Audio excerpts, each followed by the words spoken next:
Merci d'être autant et aussi nombreux présents sur le forum et les différents thèmes que nous abordons. Peut-être que certains d'entre vous ont déjà assisté à la première masterclass et ce fameux Papa au Rhum qui a eu un succès incroyable. Fête des pères oblige demain, c'était un petit clin d'œil à tous les papas qui sont au premier salon de la pâtisserie. Alors maintenant, nous allons échanger avec mes invités autour d'une thématique qui doit intéresser certains d'entre vous qui ont envie de devenir pâtissier ou au contraire qui ont choisi une reconversion professionnelle. Chef pâtissier, quelle formation? Et là, j'ai avec moi un quatuor que je vais vous présenter. On va commencer par Fabrice Daniel. Vous êtes directeur adjoint des arts culinaires au département pâtisserie à la formation qui s'appelle le Cordon Bleu à Paris. Exactement. Soyez le bienvenu. Merci. À vos côtés, Eugène Abraham, directeur de l'Institut des métiers du goût, compagnon du devoir. Bonjour. Bonjour. Zachary Benkada, si nous sommes là aujourd'hui, c'est grâce à lui. Il est cofondateur avec son ami Thierry Marquez de ce fameux salon qui, grâce à vous, remporte un franc succès et ancien directeur de l'ENSP. Qu'est-ce que l'ENSP? Bonjour à toutes et à tous. Le NSP, c'est l'École nationale supérieure de pâtisserie qui a été repris il y a une dizaine d'années par un duo d'excellence que sont Yves Turiès et Alain Ducasse. Et aujourd'hui, c'est l'un des fleurons de la pâtisserie, enfin de l'enseignement de la pâtisserie française en France et dans le monde. Voilà. Très bien. Et à vos côtés, il arrive in extremis, Laurent Petit, vous êtes pâtissier chocolatier, président de la commission formation à la Confédération des artisans pâtissiers. Bonjour, désolé pour ce retard et d'avoir fait attendre Regardez, ce public. Tout le monde vous attendait, on peut commencer. Messieurs, à en croire le nombre de personnes présentes aujourd'hui, le métier de la pâtisserie, les métiers de la pâtisserie préoccupent et sont dans l'actualité. Est-ce que vous pouvez nous dire, par rapport à vos expériences personnelles, aujourd'hui, quelles sont vos formations à vous déjà? Je prends la parole, je commence. Bonjour à vous tous. Par rapport au sein du Le Cordon Bleu à Paris, là, je vais parler vraiment parce que nous sommes un institut reconnu aussi dans le monde entier, dans l'international. On en parlera de ça, oui, effectivement. Ouais. Mais à Paris, la formation est axée sur un diplôme ou un certificat à la fin. D'accord. Donc on a quand même 3 niveaux, base, intermédiaire, avec 10 semaines à chaque fois. D'accord. Et là, c'est pour avoir un certificat et un diplôme pour faire une reconversion professionnelle. Une reconversion professionnelle. Exactement. Et alors, est-ce que vous avez trouvé que récemment, avec la médiatisation, on peut dire, du métier de la pâtisserie, il y a des programmes de télé, il y a des bouquins, les chefs pâtissiers sont devenus des stars du petit écran. Est-ce que vous avez des demandes beaucoup plus fortes qu'il y a un certain temps? Énormément, ça ne fait qu'augmenter. Aujourd'hui, donc vous bénissez tous les chefs pâtissiers qui s'illustrent dans des programmes à la télé? Je pense qu'il ne faut pas tout confondre entre la formation, bien sûr, et la télé-réalité. Mais au sein du Cordon Bleu à Paris, on va donner une formation d'excellence axée sur la maîtrise des techniques. D'accord. Donc, pourquoi? Parce que c'est un cycle rapide sur une année. Oui, c'est surprenant, c'est 10 semaines seulement d'enseignement. Non, c'est pas 10, c'est parce qu'il y a 3 niveaux. D'accord. Il y a les bases, la fondation, oui, l'intermédiaire et le supérieur. Et ça va en crescendo dans la pâtisserie. Par exemple, en supérieur, on va faire une pièce artistique, du chocolat, de la créativité, et qui est le supérieur par rapport aux bases où on va prendre les fondations, les classiques de la pâtisserie. Ce que vous êtes en train de nous expliquer, c'est que suivant le niveau que l'on est, on peut arriver, il y a 3 portes d'entrée chez vous. Ou alors il faut quand même passer par les bases pour pouvoir aller après. Exactement, il faut passer par les bases. D'accord. Donc le système, c'est une démonstration et une pratique, on passe par les bases. Et après les bases, bien sûr, il y a un examen pour pouvoir passer à l'autre niveau. Et quel est le profil aujourd'hui des étudiants qui postulent chez vous? Alors nous, on a de tout. Ça veut dire aujourd'hui, on peut avoir autant un ex-journaliste, on a du public étranger énormément, bien sûr. Et c'est des personnes qui veulent vraiment faire leur métier à la fin. Très bien. Alors, Eugène Abraham, vous êtes compagnon du devoir? Oui, tout à fait. Je suis compagnon pâtissier. J'ai fait un tour de France. Nous, on propose un parcours complet à nos jeunes, c'est-à-dire qui va du CAP jusqu'à la licence avec une année à l'international. Une année à l'international? Oui. On en parlera parce que c'est un point important dans vos métiers. C'est-à-dire que les pâtissiers et les boulangers made in France, on va dire la touch French, ont un succès et un potentiel pour se développer, j'imagine, dans certains pays dont on parlera tout à l'heure. Et chez vous, quels sont les profils, si jamais parmi le public, des un jeune ou une jeune femme décidait d'être compagnon du devoir en pâtisserie? Alors, les profils partent à partir de la 3e pour un CAP en 2 ans, ou en post-bac, où on forme au CAP 1 an. Et ensuite, on va avoir un parcours avec des mentions complémentaires, avec des CAP chocolatiers, tourier snacking. Ensuite, on va sur le BTM. Et là, il y a une nouvelle formation qui va démarrer en septembre, c'est conception et commercialisation. Parce que nos métiers, nous les avons appris, enfin, ma génération, je pense que Fabrice ne dira pas le contraire, nous avons appris nos métiers par mimétisme et non par connaissance scientifique. C'est-à-dire que la partie scientifique était dédiée à l'ingénieur agroalimentaire, le geste métier était dédié à l'artisan, et aujourd'hui, il faut réussir à matcher tout ça, parce qu'il faut de la connaissance pour pouvoir aller vers la créativité. Et non plus rester sur simplement, je prends une recette qui a été conçue dans un journal et je la duplique. C'est pas ça du tout. On doit aussi être capable de surfer sur des modes pour répondre à la clientèle, du désucré, du sans gluten.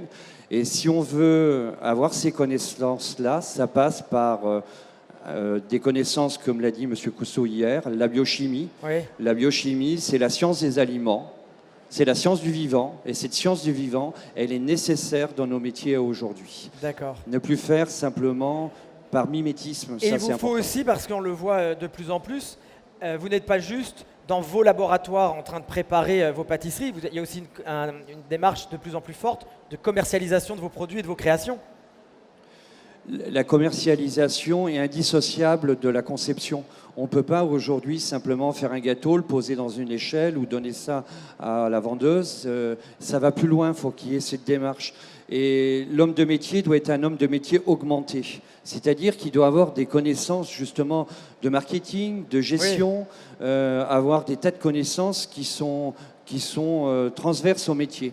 Le temps où l'homme de métier restait dans son labo est terminé, je pense qu'il faut passer vraiment à autre chose. Très bien. Et vous, Laurent, alors vous qui êtes sur le terrain, puisque vous êtes pâtissier, vous avez votre propre pâtisserie? Exactement. Alors moi j'ai un cursus complètement classique, formation en alternance dans une petite structure. D'accord. J'ai passé mon CAP, ensuite à l'époque on passait directement au brevet de maîtrise. Et puis par la suite, un petit parcours à droite et à gauche, et je me suis installé maintenant il y a plus de 20 ans sur la ville d'Angers. Chez moi. Je suis d'Angers, figurez-vous. Ah bon.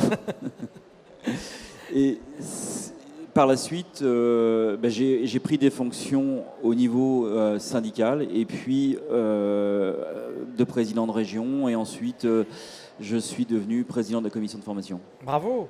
Et vous, en tant que pâtissier au quotidien, avec devant vous des représentants des écoles et des formations, est-ce que votre demande par rapport au personnel, aux jeunes que vous recrutez ou que vous prenez en apprentissage ou en stage, a aussi évolué?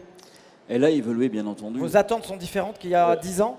Bien sûr. On avait autrefois beaucoup plus de jeunes sortant de troisième. Aujourd'hui, c'est quasiment fini. Ils arrivent tous pratiquement avec un bac. On en a encore quelques-uns qui sortent de troisième, mais ça devient de plus en plus rare. Et puis énormément aussi de reconversion, parce que comme beaucoup, certains changent de voie. Donc les chambres des métiers offrent aussi cette possibilité de se reconvertir. Et on se retrouve avec beaucoup de gens en formation, nous aussi. Très bien. Et vous, Zachary, qui avez été, vous avez un peu de recul, parce que vous étiez ancien directeur de ce centre. Quel regard vous portez sur l'évolution et des formations et des attentes des professionnels au quotidien? Je pense que le métier de pâtissier, comme tous les métiers, je peux revenir il y a 20 ans sur le métier d'avocat. Le métier d'avocat, on sortait, on faisait ses études de droit, on ouvrait son cabinet et puis voilà, c'était fini. Puis sont arrivés les Américains avec ce côté marketing, ce côté vente, ce que vient de dire Eugène, pour construire des très très grands cabinets d'avocats et qui sont mondiaux. On n'est plus dans la structure hyper concentrée sur justement du juridique, mais on est au-delà. C'est-à-dire qu'on va aider l'entreprise dans son évolution, dans son marché, dans son rapport avec l'extérieur, de façon à ce qu'elle soit hyper performante. C'est ce qui arrive aujourd'hui à ce métier. C'est-à-dire qu'aujourd'hui, il est traversé par un certain nombre d'autres fonctions que sont les RH, que sont la gestion, que sont le management, que sont la vente, parce que sans ça, je pense qu'il y a point de salut. Je pense qu'aujourd'hui, avec toutes les nouvelles technologies que l'on a à disposition, ne serait-ce qu'aujourd'hui, on se dit, je cherche, Googleisez-le. Donc on va sur Bien Google sûr. pour aller chercher de l'information. On a la possibilité de tout avoir à disposition, mais par contre, ce qu'il faut, c'est être préparé à l'utilisation de tous ces supports de façon à être performant. Très bien. Et vous, en tant que formateur, le mot général, hein, généraliste, est-ce que vous trouvez que la barre est plus haut qu'à un certain moment? Vous demandez plus, vous attendez plus des personnes qui arrivent chez vous dans vos formations? À l'heure actuelle, beaucoup d'étudiants, bien sûr, qui viennent au Cordon Bleu, ils nous demandent la barre encore plus haute. Ça veut dire qu'ils sont... en ce moment, on parle du sans sucre, moins sucré, sans gluten. Vous avez dû remanier aussi vos formations et le contenu? Pareil, on est plus dans l'innovation, on va refaire des modules, on va toujours évoluer après, ça dépend de ce qu'on veut enseigner aussi. Il faut, je pense, s'adapter à la demande du client et aller un petit peu plus loin. Et vous, alors, les compagnons, ils apprennent, et combien de temps on reste, quand on est compagnon, c'est un cycle de 18 mois, plus? Non, c'est un cycle, nous, on pense qu'il faut du temps pour former. Donc, c'est un cycle de 5 ans. C'est un parcours complet que l'on propose à travers le voyage, la vie en communauté, l'international. Donc, voilà. Et quels sont les retours d'expérience que vous avez les étudiants qui partent comme ça? Ils doivent revenir à un bagage rempli de paysages, une ouverture d'esprit, mais aussi des recettes qu'ils peuvent ensuite faire en France. Et il y en a qui restent. Est-ce que pendant le compagnonnage, il y en a qui restent dans des pays qui traversent ou des villes? Bien sûr, à la fin de leur Tour de France, il y en a qui restent à l'international. Aujourd'hui, on a des jeunes, de par le parcours de formation, partent à l'international dès l'apprentissage. On a de la mobilité dans l'apprentissage où le jeune va par 3 semaines en Europe, dans un pays européen, découvrir la gastronomie des pays européens. Découvrir aussi qu'il faut apprendre une autre langue. Ouais. Ça, c'est dans le cadre de l'apprentissage. Ensuite, on a dans le cadre du parcours Tour de France, nos jeunes qui partent sur les 5 continents. Et de nouveau, c'est la connaissance culturelle du pays, puis de s'apercevoir que la France n'est pas toujours le nombril du monde, et qu'il y a des très belles choses qui se passent ailleurs, et qu'on peut ramener ça aussi dans ses bagages. Et c'est aussi une grande ouverture, une grande richesse de pouvoir côtoyer d'autres cultures. Voilà. Et de faire aussi un break dans le métier aussi, bien sûr, plus ou moins. Ça aérait un petit peu, et ça, c'est important. Alors, si la France n'est pas le nombril du monde, Angers est le nombril de la France, vous avez... est-ce que ça met aussi une pression, je pense, pour des pâtissiers, on va dire, qui ont 20 ans d'expérience, et toute cette jeune génération qui arrive, on voit, avec un bagage commercial, on disait RH, marketing, et des recettes, et l'envie d'aller peut-être un peu plus vite qu'il y a quelques années, où il n'y a pas de pression du tout?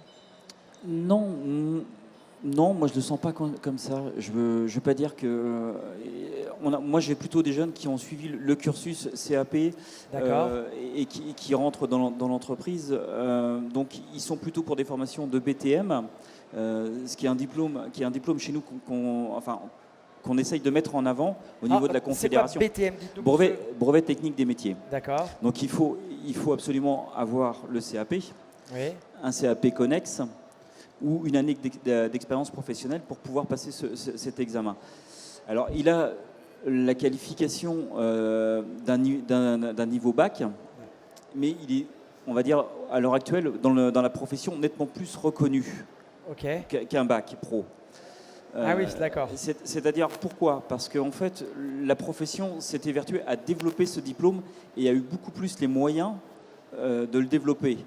Et donc, on a pu mettre en avant ce qu'on souhaitait par rapport à un bac pro où, jusqu'à présent, je ne dis pas que ça ne va pas évoluer, mais jusqu'à présent, la mainmise de la Confédération était moins importante. C'était un diplôme beaucoup plus issu d'éducation nationale, avec un appui éducation nationale important. Les choses sont en train de bouger. L'éducation nationale reconnaît aujourd'hui qu'il y a des difficultés parce qu'on a un engouement sur le métier. Aujourd'hui, il y a 10 000 candidats en CAP.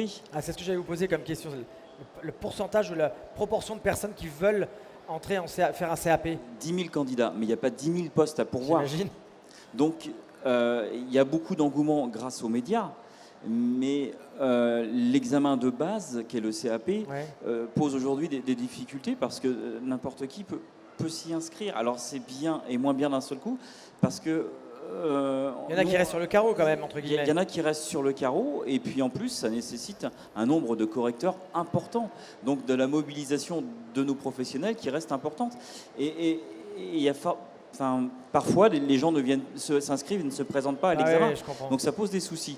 Donc là où je voulais en venir, c'était que on a des BTM qui sont déjà plus évolués, plus aguerris, et ces jeunes en formation ont un programme à suivre et un diplôme à préparer qui est somme toute très intéressant et qui les ouvre après pour le métier à la fois dans les entreprises françaises et internationales. Très bien.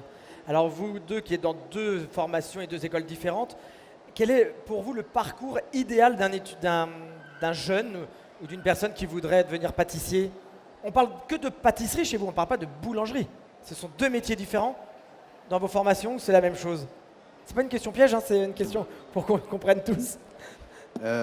Oui, au Cordon Bleu, pour vous dire, on parlait du compagnonnage. Nous, au Cordon Bleu, nous sommes le premier réseau mondial, d'accord ? Point de vue étudiant, point de vue formation. Je vais reprendre on parle pour être pâtissier. Pour être pâtissier, comme on l'a dit, il fallait de la langue, mais avant tout, il faut les fondations du métier. Il ne faut pas aller trop vite. Et pour apprendre les bonnes fondations du métier, il faut l'apprendre avec des chefs avec une certaine expertise et avec une certaine discipline. Et bien sûr, le cahier de recettes, tout doit suivre. Donc, pour être pâtissier aujourd'hui, déjà, il faut avoir la passion, la motivation. Le mot passion, c'est le mot dont on parle le plus depuis hier matin. C'est d'un métier de passion, le vôtre. Hein. Et nous, au sein du Cordon Bleu à Paris, on s'efforce tous les jours d'entretenir cette passion. Et il faut la transmettre. Et le public, les étudiants, nous, c'est une formation d'adultes où ils vont progressivement par faire leur connaissance, ils voient une démonstration pendant 3 heures et ils doivent répéter dans une pratique. D'accord. Donc ils refont exactement la même chose. Et il y a une supervision par le chef sur le terrain. Et ils sont notés tous les jours. Nous sommes plus axés sur le côté technicité, technique et la finalité du produit. Très bien. Et alors, s'il y a des personnes qui sont intéressées, qui se posent la question, qui sont les formateurs chez vous? Comment vous les recrutez? Alors, les formateurs chez nous, l'équipe de la direction des arts culinaires, déjà, il y a M. Éric Briffard, qui est meilleur ouvrier de France cuisinier, Philippe Groult, qui est aussi meilleur ouvrier de France cuisinier, et moi-même, où je gère le côté avec les arts culinaires et le côté surtout pâtisserie. Et tous les formateurs sont issus d'un cursus, soit étoilé. Avant tout, nous sommes des chefs. D'accord.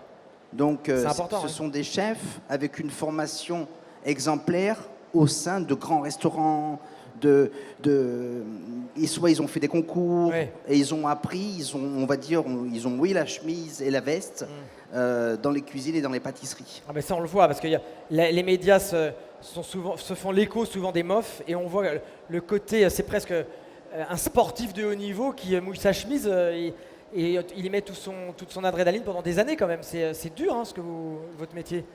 C'est joli, mais c'est dur. Monsieur Petit peut en parler, parce qu'on s'est rencontrés il n'y a pas si longtemps que ça. C'est vrai que le concours de meilleur ouvrier de France, c'est très très dur. C'est un parcours du combattant, vu de l'extérieur. C'est hyper exigeant. Moi, j'ai eu la chance d'assister aux qualifications depuis plusieurs années. C'est vraiment l'épreuve suprême. Et il y a vraiment... moi, j'ai de l'admiration à chaque fois pour ces gens parce qu'ils peuvent chuter, il faut se relever.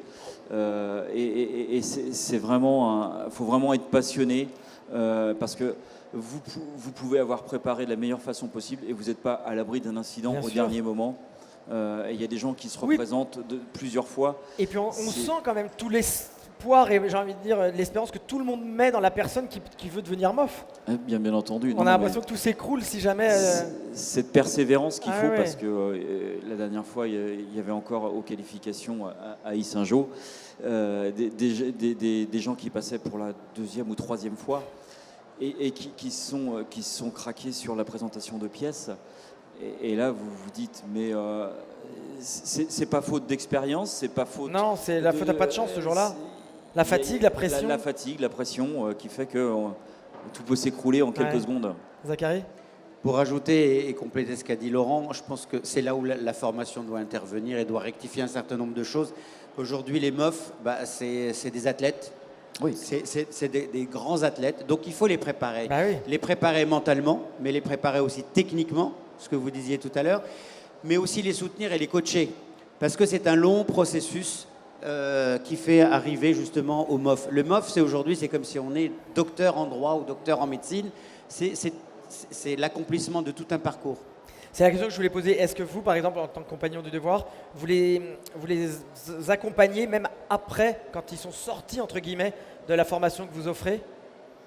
Chez nous, c'est la transmission par le plus ancien au plus jeune. Donc il y a toujours un lien entre nos jeunes et nos anciens, on va dire.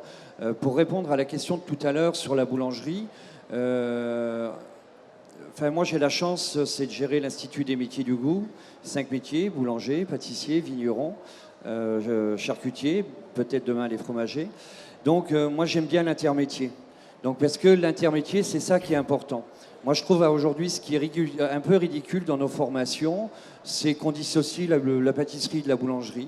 C'est 2 métiers qui sont à part, mais c'est aussi 2 métiers qui ont des connaissances en commun. La technologie de la farine, la technologie du sucre, des matières grasses, du beurre, de l'œuf, elle est commune. Oui, bien sûr. Et donc, on a la chance chez les compagnons, dans certaines formations, la formation tourier snacking, elle est faite pour les 2 métiers. La formation qui va ouvrir en septembre, elle est ouverte pour les 2 métiers. Et la formation du DUS, une formation supérieure, est ouverte aussi pour les 2 métiers. Et justement, que 2 métiers se côtoient et travaillent ensemble, c'est intéressant. Parce qu'aujourd'hui, quand on travaille dans un labo, un fournil boulanger et pâtissier, les hommes de métier travaillent l'un à côté de l'autre et non pas l'un avec l'autre. Ouais, et ça, c'est un petit peu dommage, quoi, parce qu'on a beaucoup à apprendre. On aurait beaucoup à apprendre, nous, pâtissiers, d'un boulanger sur la fermentation. Les pâtes, ça, c'est une maîtrise que maîtrisent très très bien les boulangers. Alors que dans nos parcours de formation, ce que font rêver les jeunes, c'est plus, on va dire, la pièce artistique, l'entremets. Ça se voit. Mais, voilà. Ce qui se voit, mais ce qui se vend tous les jours, il ne faut pas oublier que c'est la viennoiserie. Ah oui, oui. Et donc, ce côté viennoiserie, pourquoi l'industriel a repris le pas dessus? Il ne faut pas oublier qu'aujourd'hui, 78% de la viennoiserie est achetée en industrie. 78% 78% est acheté et vendu par les artisans. Il ne faut pas se le cacher, ça. Et pourquoi on en est arrivé là? Parce qu'on n'a pas formé. On n'a pas formé. On a voulu aussi peut-être former des pâtissiers qui étaient trop élites, mais on en a oublié des bases du métier. D'accord. Donc il faut revenir à l'essentiel. Aux bases, vous le disiez tout à l'heure. Il faut revenir à l'essentiel. Et aujourd'hui, il y a une grande demande dans des postes de tourier snacking, parce que le snacking, c'est la consommation de rue, et ça passe aussi par la connaissance des pâtes, la garniture, ainsi de suite. Voilà. Merci beaucoup. Et les jeunes qui arrivent chez vous, quelle est la pièce sucrée dont ils sont fans, ils veulent absolument devenir spécialistes, ils veulent réussir la première? Est-ce que c'est un éclair au chocolat, un millefeuille, un baba au rhum? Qu'est-ce qui fait rêver un jeune qui veut être pâtissier? Le métier, mais dans la réalisation concrète. Non, en général, ils ont tous envie de passer au poste des entremets.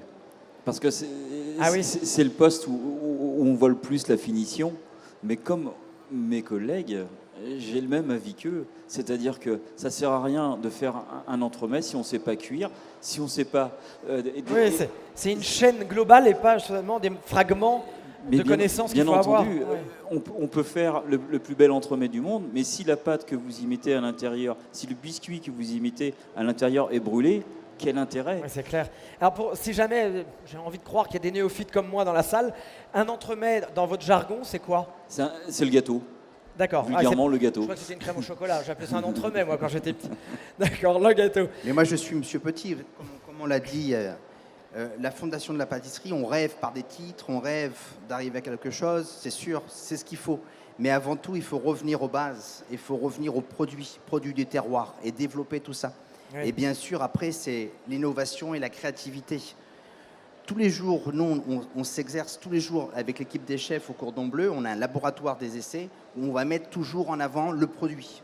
Pour créer une recette aujourd'hui, il faut revenir à nos bases, il faut revenir à nos recettes même et les réévaluer. Parce qu'on les actualiser ou les actualiser, on va les moderniser, vite, on veut progresser. Mais la fondation du métier, c'est vraiment le produit, la technologie et la méthode de faire sur la technicité. Et là, je pense qu'il faut... Eugène ? Pour compléter avec ça, ma génération, on va dire, c'était d'acquérir des recettes d'aller voler les recettes dans les grandes maisons. Parce qu'ils étaient cachés, il faut savoir qu'on ne transmettait pas. À aujourd'hui, une recette, il suffit de taper sur Internet, vous voulez une recette de baba, vous en avez 200. Donc c'est plus la recette qu'il faut aller chercher, c'est la connaissance, l'interaction entre les matières premières qui va faire pourquoi cette recette elle fonctionne ou elle ne fonctionne pas. C'est ça qui est important. Oui, vas-y. Moi je voulais rebondir aussi sur un phénomène important qu'on néglige aujourd'hui, dont on parle très peu. C'est le rapport à l'autre. C'est quand vous rentrez dans une boulangerie ou dans une pâtisserie, c'est de pouvoir communier avec l'artisan. Aujourd'hui, ils ne le font pas ou très peu. Et c'est ce qui fait que on n'a pas tellement envie d'aller voir le pâtissier et on ne sait pas ce qu'il vend. Et souvent, les vendeuses vous informent pas sur justement le contenu de chaque entremets ou de chaque pièce en chocolat ou sur aussi tous les vacherins, etc., toutes les pièces glacées. Il faut aussi former, pas qu'en technique, mais je pense qu'il faut aussi former les gens à savoir vendre ce qu'ils produisent. C'est ce que disait Eugène tout à l'heure. Il est important de communier avec le client et de pouvoir le séduire, de pouvoir le rassurer aussi, puisqu'on est dans une période où on entend tout et son contraire. Hein. C'est manger des pommes, c'est manger de l'ananas, c'est manger... Mais je pense que le rapport avec le producteur, puisque ce sont des producteurs. Il faut mettre de l'affect. Oui, et c'est de pouvoir effectivement rassurer. C'est pouvoir dire, voilà, nous, on se source à tel endroit. Mon producteur de fraises, c'est un tel. Mon producteur de beurre, c'est un tel. Il est connu, il est tracé. Et je sais qu'aujourd'hui, en vous tendant un croissant ou un entremets, je sais qu'il est extrêmement, extrêmement fiable. C'est ça qui est intéressant. Allez-y. C'est-à-dire pour poursuivre, le sourcing est important. C'est-à-dire, c'est pas acheter un chocolat parce que c'est une grande marque. C'est acheter un chocolat parce que ça va répondre à des critères que j'ai envie de défendre aussi. J'ai envie de défendre aussi des petits producteurs de cacao. J'ai envie de défendre un petit producteur de fraises. Et ça, à travers le produit, à travers la conception du produit, je vais raconter une histoire. J'ai fait ça pendant 20 ans dans la glace, où j'allais sourcer des produits. On travaillait il y a 20 ans avec des produits frais, naturels, sans stabilisants et sans colorants.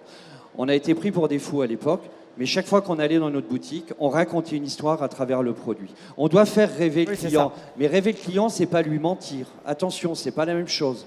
Faire rêver le client, c'est lui expliquer d'où viennent nos produits avec sincérité et savoir les mettre en œuvre. On le voit quand même, les pâtissiers ou dans tous les métiers, ceux qui réussissent, c'est ceux qui incarnent leurs produits ou leur savoir-faire. Et peut-être qu'aujourd'hui, est-ce que justement, vous en tant qu'au quotidien dans une pâtisserie et vous dans la formation, qu'est-ce qui manque aujourd'hui dans les formations? Qu'est-ce qu'il faudrait ajouter pour que le parcours des étudiants soit le plus complet possible? Est-ce qu'il y a quelque chose qui... Allez-y, un par un peu. Après, je pense que ça dépend le public.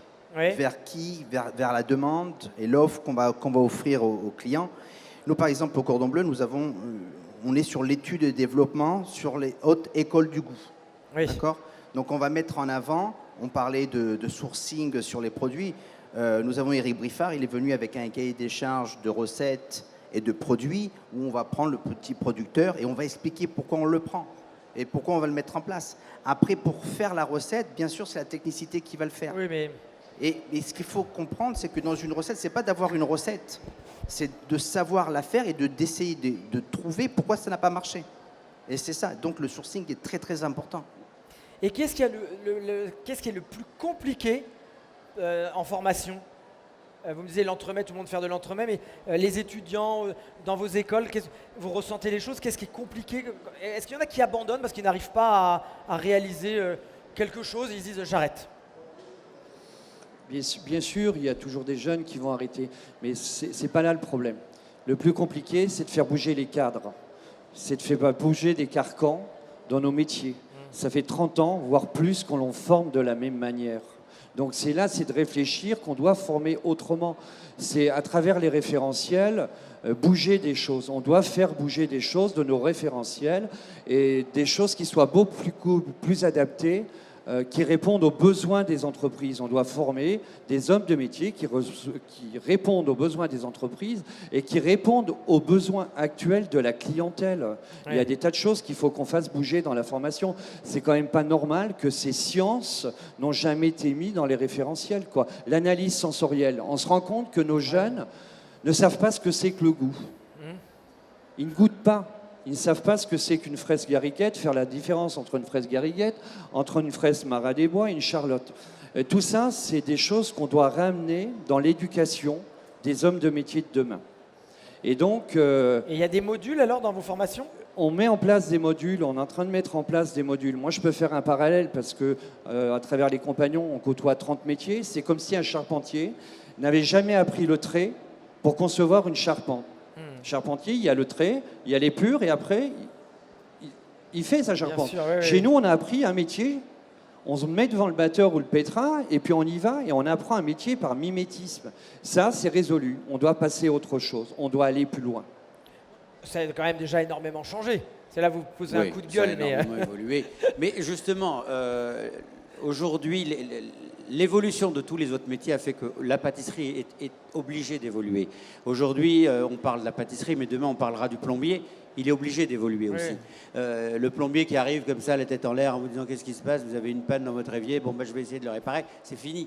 C'est fini. Parce qu'il y a aussi l'exigence que l'on porte, c'est-à-dire en tant que client, on devient de plus en plus exigeant. On peut comparer. Si vous allez avoir un pâtissier qui n'est pas en tenue, impeccable, et qui se présente dans sa boulangerie ou dans sa pâtisserie et qui est un peu nonchalant, vous n'avez pas envie de rentrer.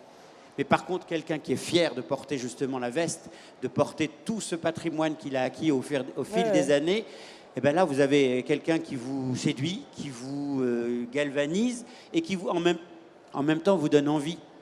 Et vous ressortez avec un sourire, vous sortez avec beaucoup de choses. De toute façon, la pâtisserie, c'est quand même la séduction de la cuisine. Complètement. On est dans une histoire un peu... on se fait un petit plaisir. Il y a vraiment la notion, je le disais tout à l'heure, de plaisir et de passion. Pour vous, c'est la passion, et pour l'acheteur, le consommateur, c'est le plaisir. C'est du plaisir. C'est du plaisir. On vend du rêve. Oui. Il ne faut pas oublier que c'est la dernière touche d'un repas. Si le dessert n'est pas bon, c'est ça qu'on va se souvenir dans un repas. On ne va pas se souvenir de tout le reste. Peut-être le vin. Oui, mais c'est la dernière touche. Et puis, on est dans toutes les fêtes familiales, Bien on va sûr. dire. Ça va du baptême à la communion, par le mariage, par l'anniversaire. On est présent dans l'existence de chaque client, quelque part. C'est tellement du rêve qu'il y a quelqu'un qui a appelé sa boîte la pâtisserie des rêves. Donc c'est vraiment quelque chose de très présent. Vous savez, on parlait, Zachary vient juste de dire par rapport au respect de la veste, par rapport au respect de la tenue et respect de la toque. Nous avons nos étudiants qui sont ici présents dans le salon. Donc, on peut les voir, ils sont en veste, ils sont en tenue, mais ils sont fiers, de porter l'uniforme. D'accord ? Et je peux vous dire qu'ils ont eu une formation de 9 mois. Et après ces 9 mois, on va les placer après en entreprise, en stage, et la plupart vont repartir dans leur pays. Oui. Et là, ils vont se perfectionner, ils vont transmettre encore ce qu'ils ont appris. Ça devient des ambassadeurs. Oui, Voilà, bien sûr, c'est des ambassadeurs. des ambassadeurs.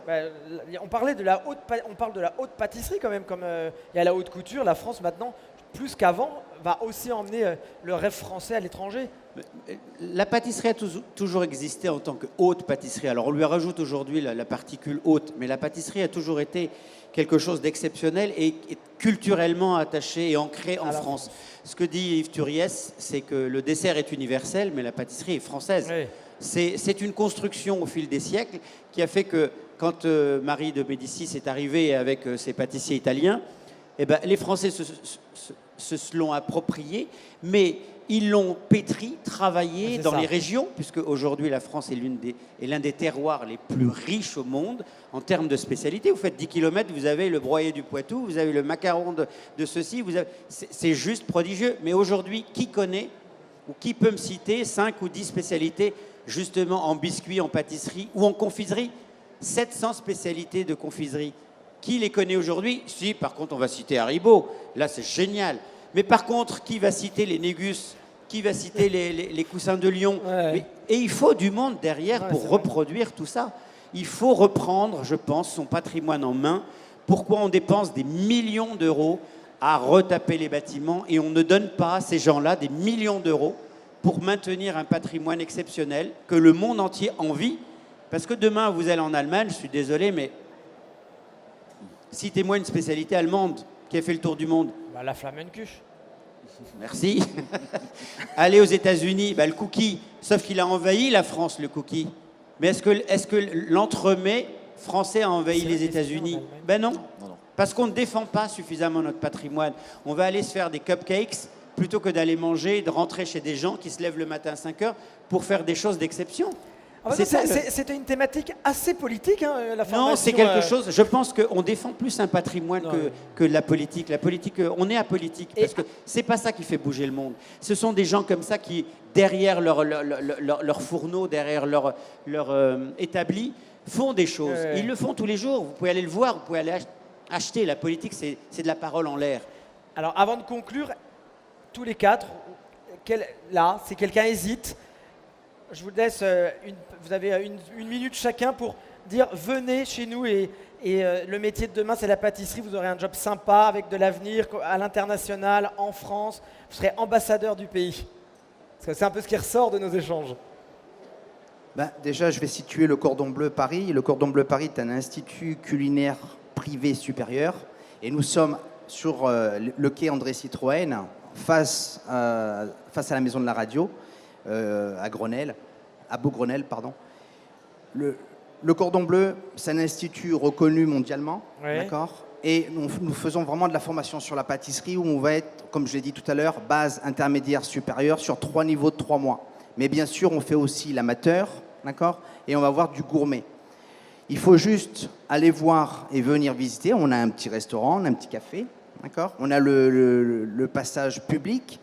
Et après, on a tout ce qui est pour étudiants. Moi, je vous invite à regarder sur Google, vous tapez Le Cordon Bleu Paris, et vous allez tout de suite voir. Et je vous invite à venir voir une démonstration. Parce que le plus important, c'est de voir un chef démontrer et parfaire et transmettre. Il est fort, ce Fabrice. Hein. À vous, Eugène. Pour avoir visité le Cordon Bleu il n'y a pas longtemps, c'était un établissement fabuleux. Pour les compagnons, nous, ce qu'on vous offre, c'est un parcours complet. C'est le voyage pendant 5 ans, c'est la vie en communauté et des expériences différentes à travers une entreprise chaque année, une région différente et l'international. Voilà, donc c'est un parcours complet qui va du CAP jusqu'à une licence. Voilà. Très bien. Zachary ? Moi, je n'ai rien à vendre, si ce n'est le fait que vous soyez là et que vous soyez heureux et que vous allez passer un moment expérientiel dans le premier salon de la pâtisserie qui a été porté par nous tous. C'est un projet collectif et j'espère qu'il reviendra l'année prochaine en plus grand, plus beau, avec beaucoup plus de démonstrations, beaucoup plus de dégustations. Parce que je pense qu'aujourd'hui, on ne peut plus rien faire sans donner la parole aux visiteurs, aux clients et de pouvoir communier ensemble sur ce que c'est que le métier. Deuxième point, je vous invite à réfléchir sur ce que vous achetez au quotidien. C'est ce qui vous fait. C'est ce qui fait que vous existez ou que vous existez moins bien. Donc donnez-vous peut-être un peu de recul. Devenez un peu plus exigeant dans le choix de vos produits. Ils peuvent être très basiques. Une baguette, eh bien, il vaut mieux faire peut-être 100 mètres de plus et avoir une baguette d'excellence. Une baguette qui va vraiment vous donner des sensations, des frissons et un immense plaisir, plutôt que de prendre une espèce de baguette élastique et qui, au bout d'une demi-heure, va ployer comme si elle n'avait pas de colonne vertébrale. Voilà, moi, je vous invite à être vigilant et à être exigeant. C'était 1 minute. Pardon. Et merci encore d'être là. Et vous, Laurent ? Moi, je voudrais juste rebondir sur ce que disait Zachary. Il a complètement raison dans le fait que les gens pensent toujours que c'est trop cher un produit. Seulement, il y a des hommes, il y a du travail, il y a du temps passé. Bien sûr. Et il y a des choix de matière, comme on l'a évoqué tout à l'heure. Donc ça, c'est clair.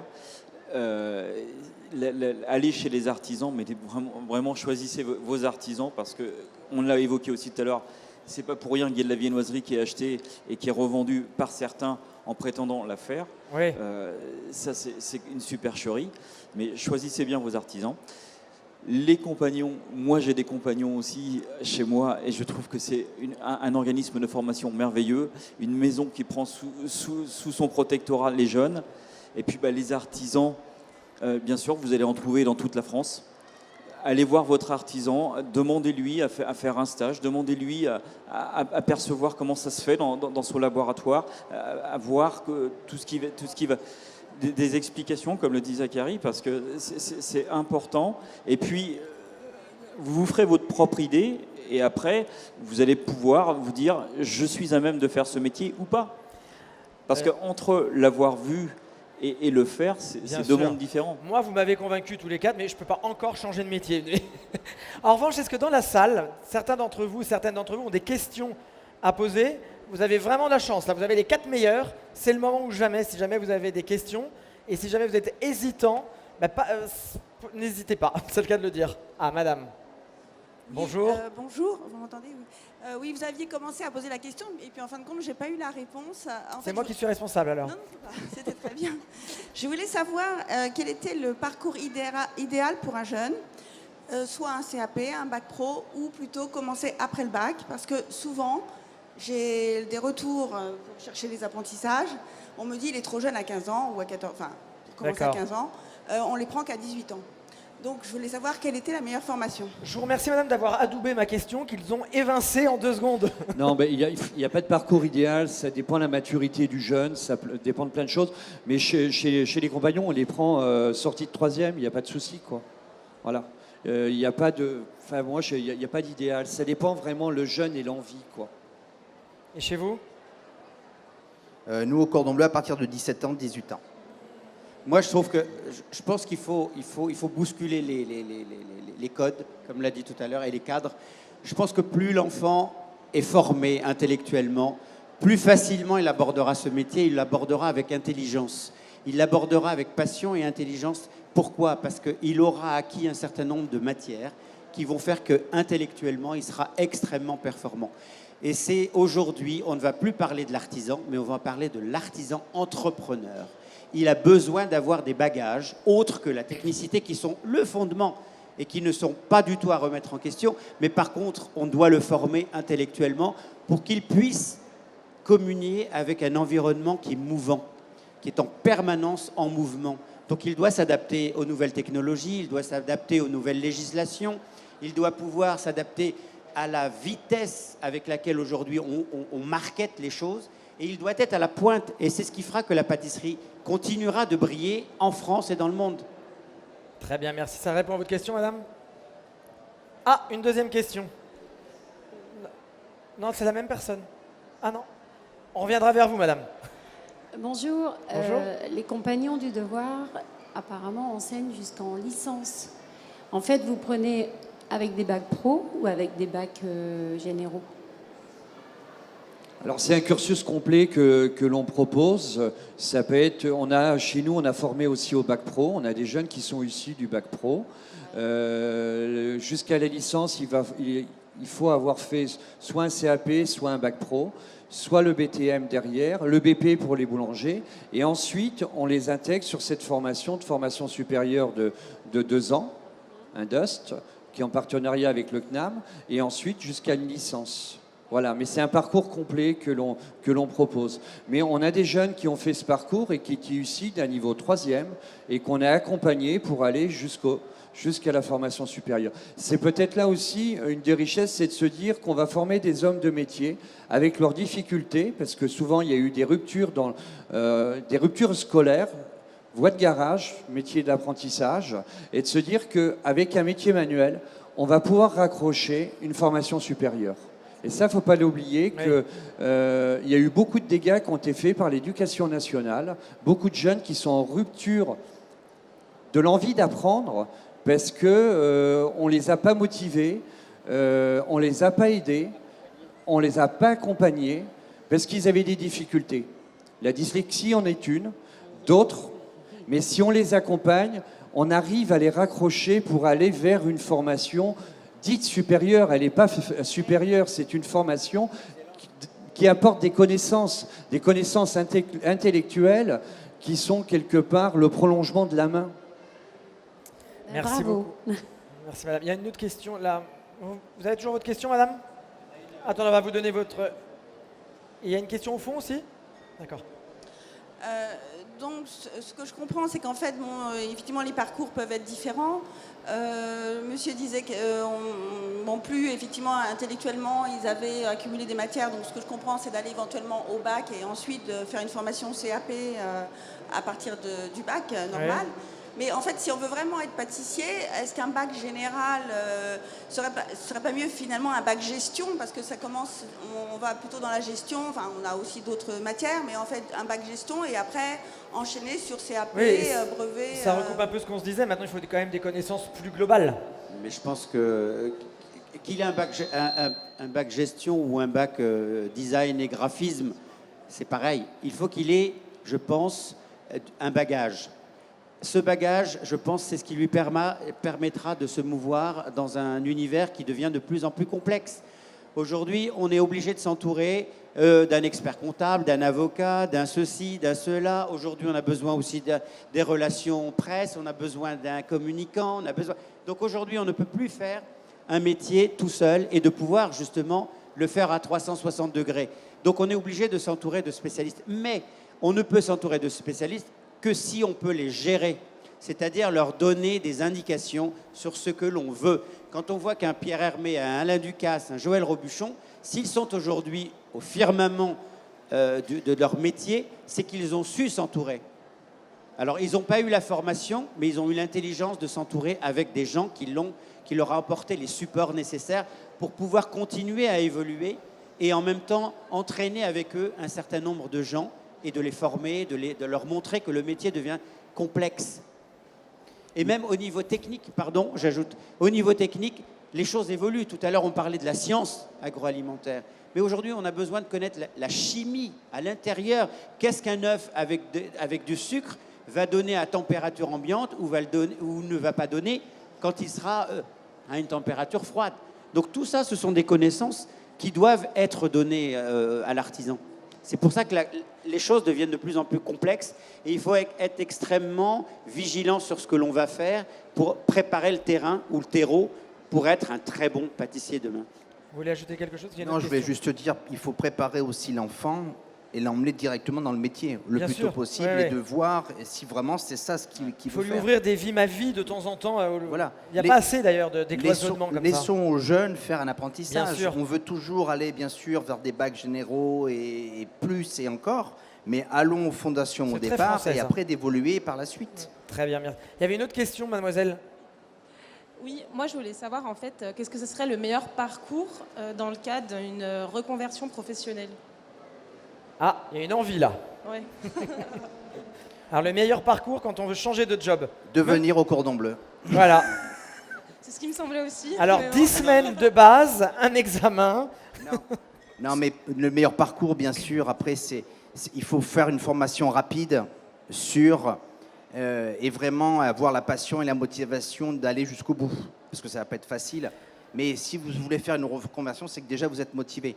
Donc moi, je vous invite, venez au Cordon Bleu, on va vous expliquer, on va vous prendre en charge de A à Z et on vous expliquera un petit peu ce qu'il faudra faire. Mais il y a aussi une chose entre votre question et celle de madame, c'est personnel, hein, mais je pense aussi qu'il y a la maturité. C'est-à-dire que quand on dit quel parcours il faut avoir, c'est qu'un gamin de 14 ans, enfin on a tous été comme ça, on n'est pas tout à fait pareil, alors qu'avec un bac général ou plus spécialisé, on a peut-être aussi une maturité de se dire je fais le choix qui est le mien et pas celui de mes parents par exemple.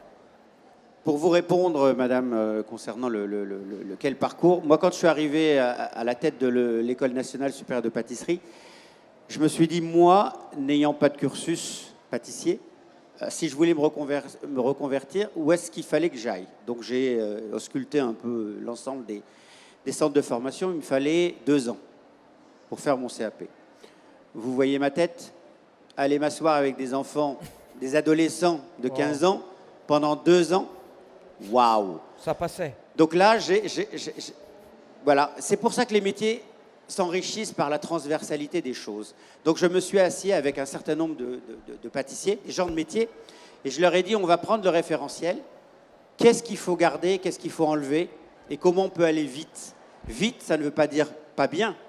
C'est au lieu de faire 2 heures de feuilletage, ou de tourage, pardon, au lieu de faire 1 heure sur le chocolat, au lieu de faire... Je vais être un peu dur. Comment ça s'appelle? Éducation sexuelle. Vous voyez, c'est tout bête. Mais en 3e, on leur apprend. Ah. Et le CAP, il y a cette matière-là. Donc je me suis dit, oh là là, moi j'ai 40 ans. Quelle idée d'aller apprendre l'éducation sexuelle. Est-ce que je ne pourrais pas prendre autre chose? Donc on a secoué ce référentiel. On a gardé les bases, les fondements, les choses essentielles, et on l'a traversé avec de la gestion, de la photo. Faire prendre conscience aux gens qu'en prenant une photo et en la mettant aujourd'hui sur son site internet ou sur Facebook, eh ben c'est vendeur et ça interpelle les gens. Quand on voit un joli entremets, même pris avec un portable, eh ben ça change. Donc voilà le parcours, on l'a fait en 6 mois, mais c'est 7 heures en laboratoire. C'est vous faites et vous refaites 7 heures par jour votre programme. Et c'est comme ça qu'on peut donner la chance à des gens comme nous pour pouvoir embrasser ce métier et le faire avec une dignité et en même temps un respect. Voilà. Alors, il y a sans doute des questions, je vous propose de les faire en off, parce qu'on a vraiment un planning un peu chargé à respecter. Vous voulez juste... Alors, vous avez le mot de la fin. Je voulais dire, l'apprentissage sortie 3e, si le jeune est bien accompagné, ça fonctionne aussi. Il faut pas écarter tout ça, c'est pas fait non plus. Il y a certains jeunes, ils ont envie d'arrêter l'école. Il faut accepter ce choix-là. Il faut arrêter que l'éducation nationale pense que c'est des voies de garage. S'ils sont accompagnés, ça fonctionne. Nous, nos formateurs, ils sont très jeunes. Ils sont issus du Tour de France et ils n'en font pas une vocation. Ils sont là pour quelques années et c'est le grand frère qui enseigne aux plus jeunes. Et il y a derrière ça aussi de l'accompagnement professionnel, mais de l'accompagnement humain. C'est aussi du savoir-faire et du savoir-être. Et je pense que nos métiers manquent souvent. On a besoin de ce savoir-être et c'est ce que recherchent les entreprises. Donc, il faut les amener à ça, savoir-faire et savoir-être. Merci à tous les 4. Merci à vous. Merci. Bonne journée au salon. Merci beaucoup.